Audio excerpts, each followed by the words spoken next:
반갑습니다, 여러분.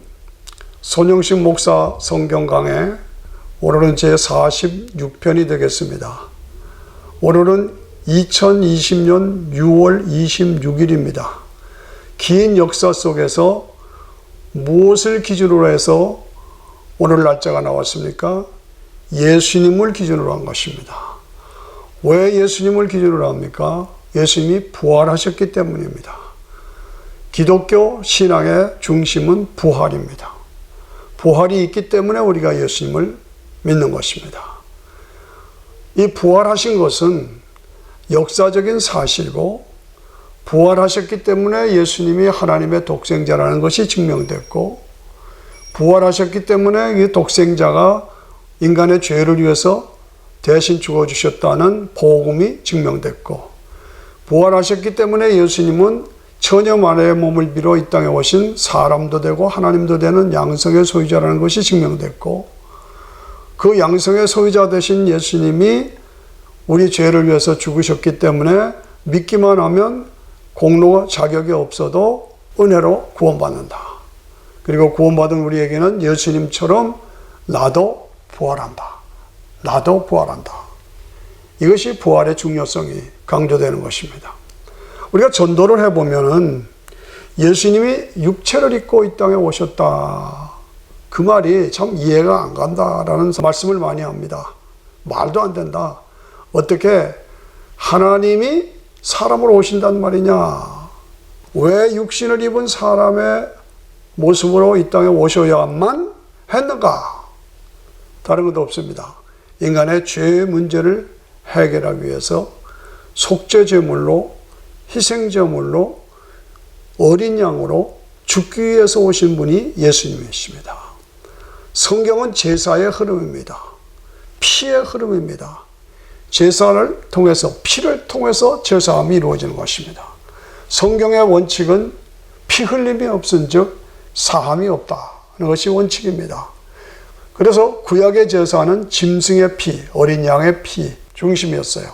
그러나 그것은 임시로 덮어둘 뿐이지 죄 문제가 완전히 해결되지 않았죠. 그러나 신약의 제사에서는 하나님의 독생자 예수님이 이 땅에 오셔서 십자가에서 피 흘려 죽어주심으로 제사를 완성하신 것입니다. 우리 인간이 가진 문제는 두 가지입니다. 죄인이다. 저도 여러분 모두도 죄인이다. 그리고 우리가 언젠가는 죽는다. 그런데 이 죄와 죽음의 문제를 우리 인간이 스스로 해결할 수가 없다. 이 문제를 해결하기 위해서 하나님이 예수님을 보내주셨다. 그 예수님이 십자가에서 피를 흘려 죽으신 것이 나를 대신해서 죽으신 거라고 믿으면 죄 문제가 해결된다. 예수님이 부활하신 것처럼 나도 구원받은 사람으로 부활한다. 그래서 죽음의 문제를 해결하는 거다. 죄와 죽음의 문제를 예수님의 십자가와 부활로 해결받는다. 그 말이죠. 예. 그런데 이 복음은 창조 이전부터 하나님께서 계획하신 것입니다. 스스로 계신 전능하신 하나님은 그 능력으로 우주 만물을 창조하셔야 되고, 영광을 받으시기 위해서 인간을 창조하셔야 되고, 강제로가 아닌 자발적으로 영광 돌리는 것을 받기 위해서 인간에게 자유의지를 주셔야 되고, 결국 이 자유의지를 통해서 인간이 범죄하게 될 것을 아셨습니다. 네. 그래서 결국은 독생자를 보내셔서 구원해 주실 것을 아셨고 미리 계획하셨습니다. 에베소 1장 4절 5절을 보면 정확하게 써 있습니다. 그런데 우리가 아직도 가져야 할 질문은 무엇이냐? 그렇다면 아무나 십자가에 달려서 죽으면 되는 것이냐? 피 흘리면 되는 것이냐? 아니죠. 자격이 있어야 합니다. 그 자격은 무엇입니까? 그 자격은 무엇이냐? 크리스마스 얘기, 성탄절의 얘기가 그 자격을 말하고 있습니다. 저는 목회를 하면서 교회 건축을 오랫동안 했습니다. 그런데 교회 건축을 하다 보니까 가장 중요한 부분은 기초공사입니다. 기초공사가 가장 중요하고, 그 콘크리트를 어떻게 잘하고 있느냐 하는 것을 늘 관심을 가지고 보았었습니다. 기독교의 기초가 무엇이냐? 크리스마스입니다. 그 크리스마스의 기초를 든든히 하고 그 위에 기둥들을 세우는 것입니다. 예수님의 메시아 사역의 든든한 기초는 크리스마스, 성탄절 얘기입니다. 따라서 사복음서를 보면은 모두 성탄절 얘기로 시작됩니다. 크리스마스 얘기로 시작됩니다. 그러면서 그 크리스마스의 얘기 속에서 메시아가 될 자격 기준을 7가지로 정확하게 말씀하고 있습니다. 첫째는 예수님은 신성과 인성을 함께 가지신 분이다. 양성의 소유자다. 처녀 마리아의 몸을 빌어서 성령으로 잉태된 완전한 하나님이고 완전한 사람이다. 예수님은 왕으로 오셨다. 유대인의 왕으로 나오시니까 어디 계십니까? 왕으로 오셨다. 말구 위에 겸손히 종으로 누우셨다. 예수님은 왕이시고 종이시다. 예수님은 제사장이시고 선지자시다. 예수님은 아브라함의 씨에서 다윗의 왕권을 가지고 이 땅에 오신 분이다.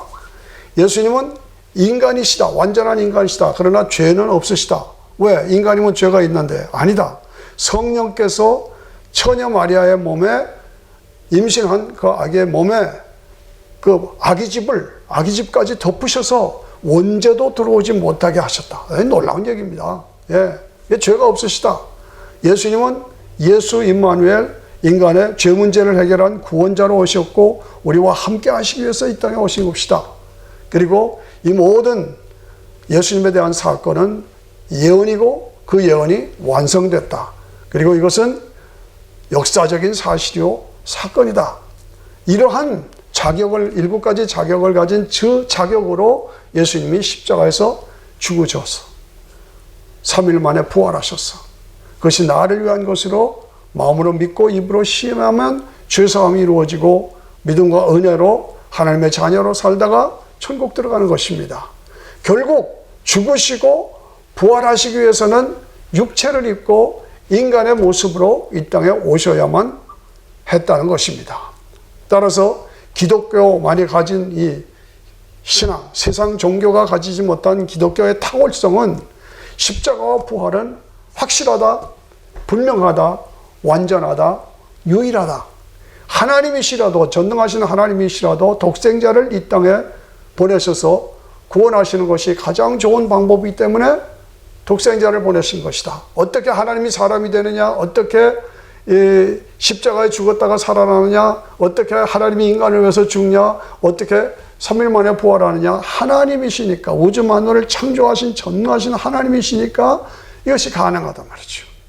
그래서 이것은 십자가와 부활은 인간을 구원하시기 위한 하나님의 지혜요, 하나님의 능력이요, 하나님의 방법이요, 하나님의 약속이요, 하나님의 선물이요, 하나님이 거저주시는 은혜다.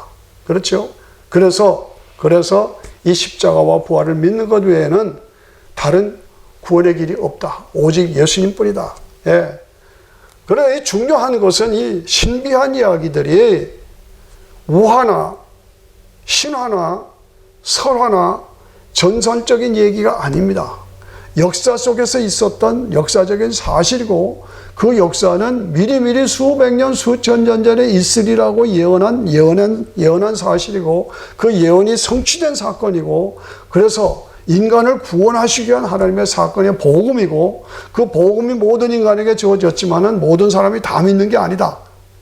결과적으로 택함받은 사람만 구원받는다. 그래서 구원받은 사람에게는 하나님의 자녀된 것과 영원한 영생 천국이 우리에게 주어진다.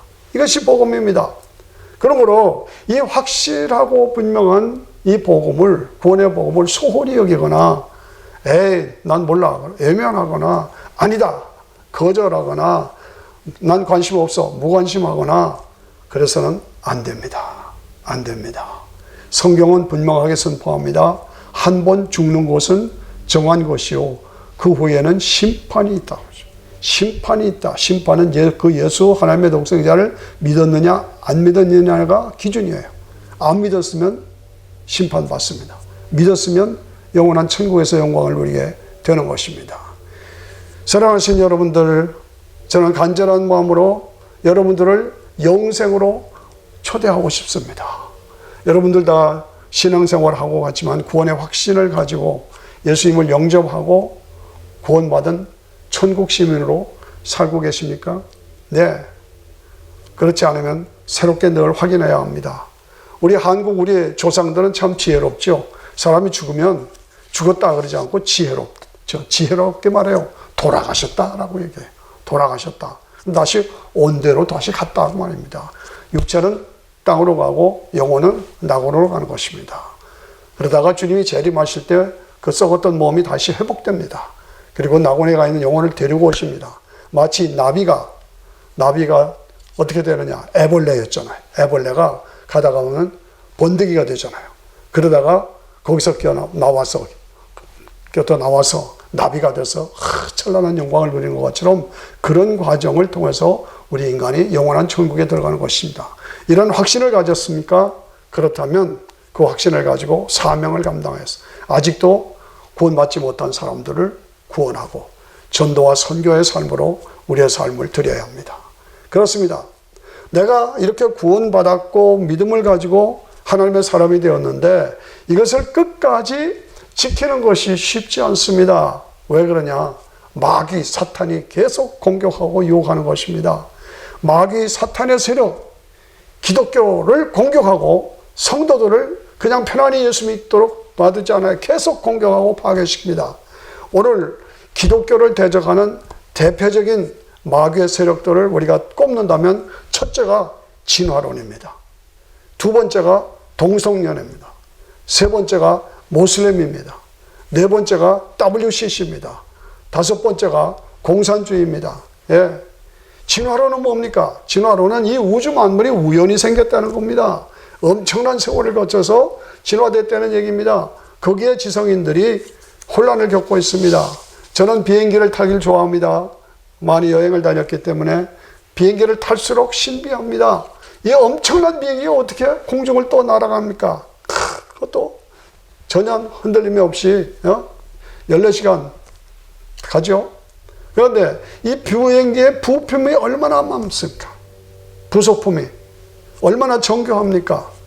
그런 걸 보면서 이것이 비행기가 뜨기 위해서는 설계도가 있느냐 없느냐, 브루프런트가 있느냐 없느냐, 있다지요. 예. 그러면 설계도가 있으면 설계한 사람이 있느냐 없느냐?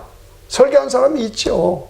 그 설계한 사람이 얼마나 지혜롭고 능력이 있으면 이렇게 했느냐? 이걸 따져보면 근본이 뭡니까?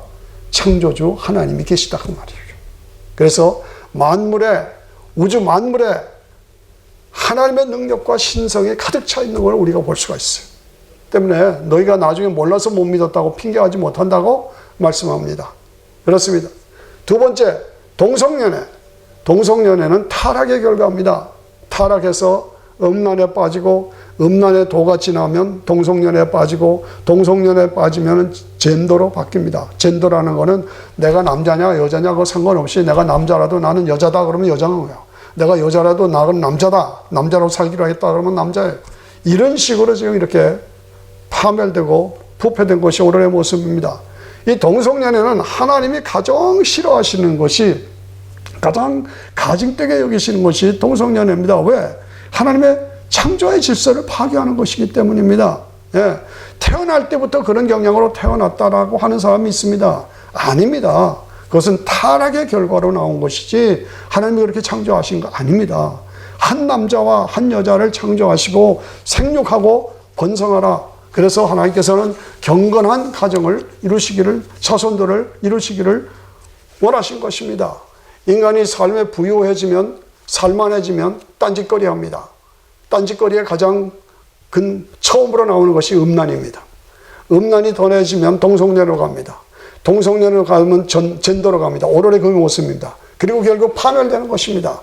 소돔 고모라가 번성했던 곳입니다. 그런데 지금 유황불이 맞아서 사해바다로 되고 소금바다로 된 것입니다. 하나님께서 동성연애 소돔 고모라를 치신 것입니다. 그거를 거울로 삼으라고 우리에게 말씀하고 있습니다.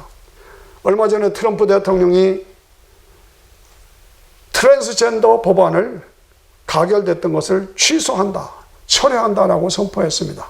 남자와 여자 성별은 태어날 때부터 결정된 것이다 라고 선포했습니다. 저는 그런 선포에 박수를 보내고 참 지지했습니다. 그렇습니다.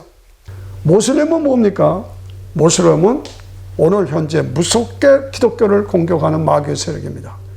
유대교와 기독교를 혼합하고 짬뽕한 것이 모슬림입니다. 마귀의 작품입니다. 우리가 그걸 알아야 됩니다. WCC는 뭡니까? 혼합주의를 말한 겁니다. 교회 내부에 은근히 침투해 들어온 이 WCC의 세력, 모든 종교다 그 나름대로 구원이 있다, 꼭대기 정상에 올라가면 다 구원을 받을 수가 있다, 네가 믿고 싶은 대로 믿어라, 뭐 자유주의, 그래서 혼합주의, 다원주의, 자유주의, 이것이 교회에 침투해 들어와 있어요. 목사님들의 설교를 보면 은근히 WCC에 병합한 분들이 있어요. 예, 기독교 복음을 혼란시키는 것입니다. 예수님만이 내가 길이요 진리요 생명이니 나로 말미암지 않고는 아버지께로 올 자가 없다고 그래서 예수님 외에는 구원의 길이 없어요. 예, 천하인간에 다른 이름으로는 구원을 주신 일이 없다고 분명히 말씀했는데, 다른 종교도 인정하라, 우리가 화합하자, 자유를 합치자, 말이 안 되는 것이죠. 더 나아가서 지금 한국에서 하는 것이 차별금지법입니다. 차별금지법은 뭡니까? 모슬렘도, 동성애도, 진화론도, WCC도 다 인정하자, 차별하지 말자. 이게 차별금지법입니다. 뭡니까? 한국의 기독교를 파괴하고 교회를 파괴하고 파멸시키려는 마귀의 계략입니다. 서울시장 박원순 씨가 뭡니까? 아시아에서 제일 먼저 동성연애를 합법화시키는 한국으로 만들어가겠다 선언했습니다. 이 말이 됩니까? 그런데 거기에 따라가는 정치인들이 많습니다. 우리가 아셔야 합니다. 유럽이나 영국이 청교도들의 본산지요, 기독교 신앙의 본산지 아닙니까? 그런데 지금 어떻게 됐습니까? 진화론, 동성애, 모슬렘, WCC 이것을 화합해가지고 지금 어떻게 됐습니까? 영국은 신앙적으로 파멸됐습니다. 영국은 지금 영적으로 선교 대상국으로 추락했습니다. 유럽 나라들이 다 그렇습니다. 유럽에 가면은 개신교로 예배 드릴 데가 없는 정도입니다. 그렇습니다. 공산주의는 뭡니까? 무신론입니다. 하나님 없다고 하는 겁니다. 물질이 최고라는 건 유물론입니다. 무신론, 유물론. 그리고 기독교를 대적하고 말살하고, 예, 결국은 기독교를 말살하고 교회를 불태우고 목사들을 죽이고 교인들을 다 파괴시키고 없애주고, 이것이 공산주의입니다. 6.25 전쟁이 난 지 70주년이 됐습니다. 어제가 6.25였죠? 예, 저는 어린 꼬마 시절에, 그러나 지각이 분명한 때에 6.25를 목격한 사람이고 최대의 피해자 중에 하나입니다. 예, 분명히 남침하는 걸 제가 봤습니다. 네, 그렇습니다. 저녁마다 2달, 3달 전에 저녁마다 어슬어슬하면 남쪽으로 철원역전, 남쪽으로 탱크들, 대포들, 오토바이들, 인민군들이 계속 내려갔습니다. 저는 뭣도 모르고 저녁 어슬어슬하면 때면 기차장고나 옆으로 가서 손을 들었습니다. 그 인민군들이 저를 향해서 손을 들어줬습니다. 그리고 2-3달 있다 전쟁 난 겁니다. 남침입니다. 북침이라고 가리키는 이 거짓, 너무나 분합니다. 예, 6.25는 김일성이 개인적인 야심을 가지고 온 민족을 파괴한 그 처절한, 그 무서운 전쟁. 이제야 어찌 우리 이날을 조국의 원수들이 짓밟아 오던 날을 우리가 어찌 있겠나. 그렇습니다. 사무칩니다. 한국의 혼란과 위기는 뭡니까? 공산주의로 한반도를 통일한다는 거예요. 6.25로 남침해서 온 한반도를 완전히 파멸하고 파괴시키고, 그런 북한, 중국, 소련, 그런데도 지금 뭡니까? 그쪽이 좋다는 거예요. 그쪽으로 가겠다는 거예요. 친북으로 가겠다는 거고, 친중국으로 가겠다는 거고, 한국을 돕고 위기에서 건져준 수많은 젊은이들이 이 땅에 와서 피 흘려주고 죽었고, 그래서 그 대가로 오늘 한국을 세계 10대 강국으로 만들어준 미국과 UN 나라, 그들을 버리고 북쪽으로 간다는 겁니다. 친북으로 가고 친중으로 가고 도저히 말이 안 되는 그런 현상 아닙니까? 한미동맹을 끊고 중국으로 동맹을 하고 도저히 있을 수 없는 한국의 현실의 모습을 우리가 보면서 우리가 통분하고 울 수밖에 없습니다. 오늘 한국 교회들이 결사적으로 막아야 할 두 가지 법이 있습니다. 첫째가 아까 말씀드린 대로 차별금지법을 막아야 합니다. 동성애를 합법화시키고 모슬림들을 받아들이고 차별안을 없애버리고 이것은 교회를 영적으로 파멸시키는 것입니다. 교회를 결국은 기독교를 파괴하라는 것입니다. 종전선언 안 됩니다. 종전선언 외무부 차관이라는 조생이라는 사람이 종전선언에 대해서 말을 하는 걸 제가 신문에서 끝봤습니다. 국회에서도 그걸 준비하고 있습니다. 결국은 종전선언이 이루어지면 그 다음은 미군 철수입니다. 미군 철수가 이루어지면 한미동맹이 파괴되는 것입니다. 결국은 북한에 흡수되는 것입니다. 새로운 국회가 결정되어서 절대 다수의 힘으로 종전선언을 가결한다면 곧 미군 철수로 이어진다고 말입니다. 미군 철수, 종전선언, 미군 철수, 그러면 한국이 존재하겠습니까? 미군 철수한다 그러면 경제적으로 먼저 파멸됩니다. 혼란이 이루어집니다. 군사적으로 파괴됩니다. 종전선언하면 미군 철수하고 고려연방제로 북한에 흡수돼서 뚱보 돼지 행동은 문재인 대통령을 자기 밥으로 여기고 있는 모습을 보면 이럴 수가 어디 있느냐 말이죠. 제가 흥분하지 않을 수가 없습니다. 문재인 정부가 교회를 핍박하고 힘을 못 쓰게 하려고 묘수를 쓰고 있어요. 차별금지법이다. 종전선언을 한다. 이 결사적으로 막아야 되는 거예요. 어떻게? 교회가 일어나야 됩니다. 한순간 법으로 통과됐다, 국회에서 통과됐다고 밀어붙이면 어떡하겠습니까?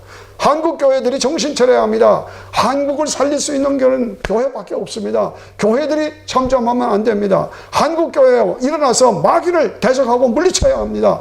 대형 교회들이 일어나야 합니다. 대형 교회 목사들이 일어나야 합니다. 대한민국을 마지막 때에 복음의 깃발을 들고 나설 민족으로 우리가 만들어가야 되지 않겠습니까? 한국 교회들이요, 기독교 신앙의 확신으로 사탄의 무서운 공격을 밀어내고 막아야 합니다. 한국 교회들이 깨어서 일어나야 합니다. 한국 교회들이 일어나서 나라를 살려야 합니다. 마귀 사탄 대적을 물리쳐야 합니다. 동방에 해 뜨는 나라로 우리 한국 민족은 마지막 재림의 때에 복음을 증거할 선교의 민족으로 사명받은 민족입니다. 우리가 살아야 합니다. 미국의 대부흥사 D.L. 무디가 전도하러 가는데 배를 타고 가는데 배가 화재가 났습니다. 그래서 사람들이 불을 끄느라고 야단 복석을 하는데 목사님은 기도만 하세요. 기도만 하세요. 우리가 물을 터서 불을 끄겠어요. 그랬더니 목사님 하시는 말이 불을 끄면서 기도해야지. 기도만 하면 어떻게? 불을 끄면서 기도해야지. 행동화를 말하는 것입니다. 불을 끄면서 기도해야지. 기도만 하면 어떻게 하겠다는 얘기냐? 그렇습니다. 예. 워싱턴 주변에 들리는 소문은 지금 한국 국회가 사회주의 연방제 통일헌법을 만들어서 그렇게 개헌하려고 한다는 말이 있습니다. 무슨 얘기입니까? 자유민주주의 시장경제를 파괴하고 한미동맹을 파괴하고 한중동맹으로 가겠다는 얘기입니다. 기독교와 공산당은 공존할 수가 없습니다. 유신론과 무신론은 공존할 수가 없습니다. 안 됩니다. 결국 한국 기독교를 약화시키고 파괴하려는 것입니다. 한국을 살릴 힘은 교회밖에 없습니다. 교회가 일어나야 합니다. 마귀를 대적하라. 그러면 너희를 피하리라. 하나님을 가까이 하라. 그러면 너희를 가까이 하시리라. 근신하라. 깨어라. 너희 대적 마귀가 우는 사자와 같이 삼킬 자를 찾아다닌다. 말씀하고 있습니다. 조심해야 합니다. 한국 교회가 일어나야 합니다. 마귀 사탄을 대적해서 물리쳐야 합니다. 너희 안에 계신 이가 세상의 일보다 크시니라. 내 안에 예수 그리스도에 대한 확신, 구원의 확신을 가졌으면 이 세상에 있는 사탄 마귀보다 우리는 더 강하다 말이에요. 사탄 마귀를 물리칠 수가 있습니다. 너희가 세상을 이기는 이김은 이것이니 우리의 믿음이니라. 그렇습니다. 믿음으로 이 마귀 사탄을 이기고 나라 민족을 살려서 마지막 때에 쓰임받는 민족으로 삼아야 할 줄로 믿습니다. 여러분 도전합니다. 같이 함께 합쳐서 마귀의 세력을 물리쳐 나가십니다. 감사합니다.